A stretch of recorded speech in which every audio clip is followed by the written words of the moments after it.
Hello friends. पिछली video में अपन ने बात करी थी व्हाट इज सी। आज हम बात करने वाले हैं structure of C and C plus plus. First, documentation part. इसका यूज़ हम एज अ कमेंट कर सकते हैं। टू टाइप्स ऑफ कमेंट्स होते हैं, for single line comments and multiple line comments. Single line comments का मतलब अपन एक लाइन में कमेंट्स लिख सकते हैं, और मल्टीपल लाइन्स का कमेंट मतलब अपन एक से ज़्यादा लाइन्स में कमेंट लिख सकते हैं। सिंगल लाइन कमेंट्स का सिंबल ये होता है, इसमें अपन अगर कुछ भी लिखते हैं तो इसे कंपाइलर इग्नोर करता है। और मल्टीपल लाइन का सिंबल ये होता है जिसमें अपन एक से ज़्यादा लाइन में कमेंट लिख सकते हैं। डॉक्यूमेंटेशनल पार्ट ऑप्शनल होता है, इसका आप यूज़ कर भी सकते हो और नहीं भी कर सकते हो। बेसिकली ये अपने प्रोग्राम में डिस्क्रिप्शन लिखने के लिए होता है। सेकंड है प्री प्रोसेसर डायरेक्टिव पार्ट। इसके भी टू टाइप होते हैं, link part and definitional part. अब लिंक पार्ट जैसे कि हमें सपोज हैज़ इंक्लूड, अब इसमें अपन कोई फाइल इंक्लूड करेंगे। जैसे अपन सी का प्रोग्राम लिख रहे हैं तो stdio.h, इसको हम इंक्लूड में लिंक करेंगे, तो लिंक करने के लिए प्री प्रोसेसर होता है। और इंक्लूड एक कमांड है। सेकंड होता है डेफिनेशनल पार्ट। इसमें अपन जैसे कि मैंने मेरे प्रोग्राम में कहीं पे भी लिखा कोड, तो कोड में मैंने वैल्यू दी 10, तो मैं मेरे प्रोग्राम में कहीं पे भी कोड लिखूंगा तो वहाँ उसकी वैल्यू आएगी 10।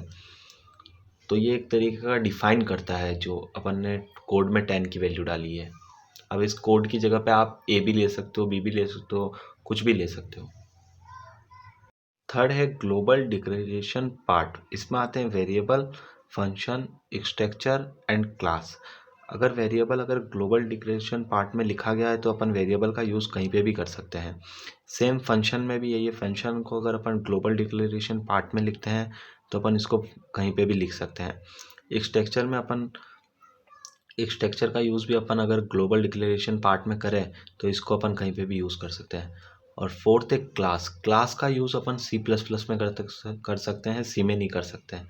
सी प्लस प्लस में सेम इसका ये है, ग्लोबल डिक्लेरेशन पार्ट में लिखते हैं तो क्लास को भी अपन कहीं पे भी यूज़ कर सकते हैं। फोर्थ है मेन फंक्शन। हमने आपको जिस सीक्वेंस में बताया है इसी सीक्वेंस में इसका सिंटैक्स भी इम्प्लीमेंट होगा। फर्स्ट डॉक्यूमेंटेशन पार्ट, ये कंपलसरी नहीं होता, इसे आप लिख भी सकते हो और नहीं भी लिख सकते हो। Second pre processor directive part, इसका लिखना कंपलसरी होता है। और थर्ड है ग्लोबल डिक्लेरेशन पार्ट, इसको अपन मेन फंक्शन और प्री प्रोसेसर डायरेक्टिव के बीच में लिखते हैं। इसमें अपन ग्लोबल डिक्लेरेशन पार्ट होता है, इसे वेरिएबल, फंक्शन, स्ट्रक्चर, क्लास कुछ भी लिख सकते हैं, कोई भी डिक्लेयर कर सकते हो। अब हम बात करेंगे मेन फंक्शन के बारे में। मेन एक यूज़र डिफाइंड फंक्शन होता है क्योंकि इसमें यूज़र अपना लॉजिक इम्प्लीमेंट करता है। मेन फंक्शन से ही हमारा प्रोग्राम स्टार्ट होता है, इसका सिंटैक्स ये होता है। और 99.9% प्रोग्राम में मेन फंक्शन का यूज़ होता है। अब हम बात करने वाले हैं फिफ्थ। तो फिफ्थ है फंक्शन डेफिनेशनल पार्ट।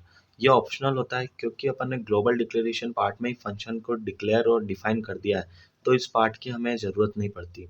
लेकिन अगर अपन ने डिफाइन नहीं किया है, सिर्फ डिक्लेयर किया है, तो हमें इस पार्ट की ज़रूरत पड़ती है, फंक्शन डेफिनेशन पार्ट की।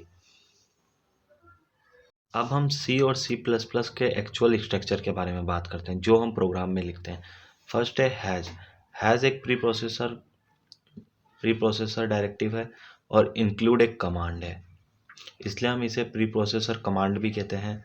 और सी में अगर हम प्रोग्राम लिखते हैं तो अपन stdio.h का यूज़ करते हैं, और सी प्लस प्लस में यूज़ करते हैं अपन तो iostream.h का यूज़ करते हैं। ये प्री प्रोसेसर इंक्लूड से लिंक करता है।